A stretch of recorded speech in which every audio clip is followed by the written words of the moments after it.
హర హర మహాదేవ శంభో శంకర. చాలా విశేషమైనటువంటి కొమ్ముగుట్ట భవానీ శంకర స్వామి అమ్మవారు దేవాలయంలో ఈరోజు మనం పూజా కార్యక్రమం చేసుకోవడం జరిగింది. సోమవారం రోజున మహాశివరాత్రి వస్తున్నందున సందర్భంగా స్వామివారికి వారు ఎలా ఉన్నారు ఏమిటి అని చూసి ఒకసారి చూద్దాము అని చెప్పి దేవాలయానికి వచ్చి ఈరోజు పూజా కార్యక్రమం జరిపించుకోవడం జరిగింది. స్వామి శరణం స్వామి. శివస్వాములు తాడూరు గ్రామ శివస్వాములు. కాస్త మీ అందరికీ కూడా విన్నపం, ఆంజనేయ స్వామి, అయ్యప్ప స్వామి, అలాగే తాడూరు గ్రామ పెద్దలు ప్రజలందరికీ కూడా చిన్న విన్నపం స్వామి. ఈ దేవాలయము సరే ఆ తాతల కాలంలో ఎవరు కట్టారో ఏం చేశారో కానీ చాలా మహిమగల దేవాలయం.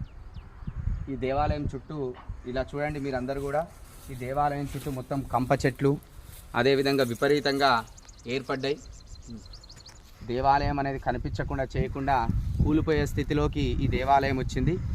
ఈ దేవాలయాన్ని ఈ స్వాములందరూ కూడా వచ్చేసి ఒకసారి శ్రమదానం అంటే డబ్బులు కాదు ఇక్కడ ఖర్చు పెట్టాల్సింది.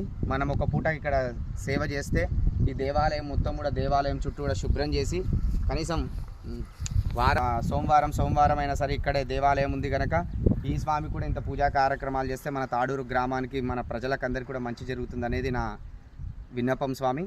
ఇది మన్నించి తప్పకుండా తాడూరులో ఉన్న శివస్వాములు మాలాధారణ చేసిన స్వాములందరూ ఉన్నాడు ఒక్కరోజు మీ యొక్క శ్రమ కాదనుకొని కష్టం కాదనుకొని ఒకసారి వచ్చి ఇక్కడ దేవాలయానికి ఏదైనా కానీ మనం చిన్న సహాయం చేస్తే ఇంకెవరైనా సరే పెద్దలు ముందుకొచ్చి ఈ దేవాలయం దగ్గర ఏదైనా నిర్మాణం కానీ ఈ దేవాలయానికి చూసుకోవడం మంచి చెడు చూసుకుంటారనేది నా ఆలోచన స్వామి. తప్పకుండా మీరు అందరూ కూడా సహకరిస్తారని చెప్పి అనుకుంటూ, అలాగే ఇక్కడ ఆంజనేయ స్వామిని ఏర్పాటు చేశారు పెద్దలు అప్పుడు. ఇక్కడ ఈరోజు ఈ విధానాన్ని చూస్తుంటే అంటే ఈ 4 స్తంభాలు బాతి దీనిపైన కట్టెలు పెట్టి ఇక్కడ పందిర్లాగా వేశారు. ఇలాంటిది పెట్టినప్పుడు ఇలాంటిది చూస్తుంటే ఏమనిపిస్తుందంటే రామదాసు సినిమాలో ఆ రాముల వారికి దేవాలయం లేకపోతే భద్రాచలం రాముల వారికి దేవాలయం లేకపోతే ఇలాగే చిన్న విగ్రహాలను ఏర్పాటు చేసుకొని ఆయనకు ఒక మంటపం కావాలి దేవాలయం కట్టాలి అని చెప్పి ఆ సినిమా రూపంలో చూపించడం జరిగింది.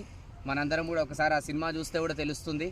అలే ఈ విధానం ఇక్కడ వచ్చి చూసేసరికి ఈ చెట్లల్లో ఇంత ప్రశాంతంగా మంచి అద్భుతంగా ఒక రావి చెట్టు ఉంది, వేప చెట్టు ఉంది. ఆ రావి చెట్టు వేప చెట్టు సమక్షంలో ఈ స్వామివారికి ఇలా అద్భుతంగా ఉన్నాడు. ఆయనకు సూర్యుని యొక్క కిరణాలు తగులుతూ ఉన్నాయి. చాలా మంచిగా ఉంది స్వామి. మన ఊరు కొమ్ముగుట్ట క్షేత్రము ఈ కొమ్ముగుట్టలో కనుక దయచేసి ఆంజనేయ స్వామి భక్తులు కానీ ఎవరైనా కానీ ముందుకొచ్చి ఒక్కరోజు శ్రమ అనుకోకుండా ఈ చుట్టూ ఉన్న కంప చెట్లు ఈ చుట్టూ ఉన్న పిచ్చి చెట్లు ఇవన్నీ కూడా తీసేసి మంచిగా